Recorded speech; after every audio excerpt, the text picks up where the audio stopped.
amewataka Wakenya kutokubali uchaguzi kutenganisha umoja wa kitaifa.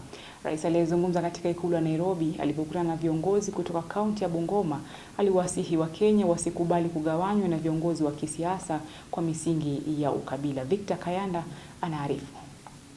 Hata baada ya mwaniaji wa chama cha DCP katika uchaguzi mdogo wa Olkalau Sami Waweru Kamau kuibuka mshindi kwa kura nyingi zaidi na kumpiku mpinzani wake wa chama tawala cha UDA Samuel Mushina, Rais William Ruto anasema mambo bado, akiwataka wapinzani wake kujiandaa kwa kivumbi kikali katika uchaguzi mkuu wa mwaka wa 2027. Na msikuwe na wasiwasi. Relax. Hii siasa sisi ndio mafundi wa hii kitu. Hii siasa tunajua kuitengeneza siasa vizuri. Hapa mbele sasa kiwanja itakuwa wazi. Tutakutana kwa kiwanja. Yes. Ama namna gani? Yes, tutakutana kwa kiwanja hapa. Ndio tukubaliane nani yako na sera. Nani yako na track record. Nani yako na mpango. Rais amewataka Wakenya kutokubali kugawanywa na viongozi wa kisiasa kwa misingi ya kikabila. Baada ya uchaguzi, Kenya ni yetu sisi zote. Hatutaki maneno ati mpaka tunaamini ya kwamba uchaguzi inakuwa life and death ama inakuwa yani kufa kupona. Hapana. Kutakuwa na Kenya baada ya uchaguzi.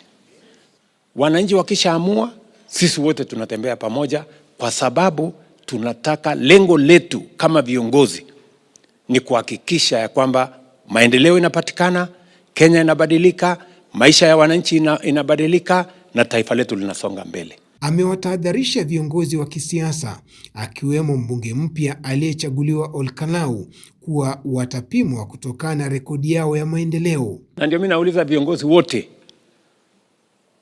hata yule mbunge amechaguliwa jana kule Olkalau. Sasa tumechaguliwa, sasa tuende kazi. Kila kiongozi atahesabiwa kazi yake wakati ukifika. Si ndio? Kila kiongozi atahesabiwa kazi yake. Wananchi wako na akili, wanajua. Kila kiongozi lazima ukuwe na track record, lazima ukuwe na maono, lazima ukuwe na mpango. Ndio tushirikiane sisi wote tuhakikisha kwamba tunabadilisha taifa letu la Kenya. Rais Ruto aliyezungumza alipokuwa mwenyeji wa viongozi wa mashinani kutoka kaunti ya Bungoma alidokeza kuwa ujenzi wa barabara ya Rironi Mau Summit utapitia miji ya Eldoret na Bungoma na hatimaye kufika mpakani Malaba. Ameahidi pia miradi zaidi ya maendeleo kwa wakazi wa kaunti ya Bungoma. Na sasa mwezi wa 9 mimi nakuja tena tujenge hospitali level 6 kwa kutumia mbinu na maarifa. We as a team, we've been working together for the last 2-3 years to ensure that you get a second term so that you can continue with the good work that we are doing for the people of Kenya. Victor Kayanda, Undugu TV.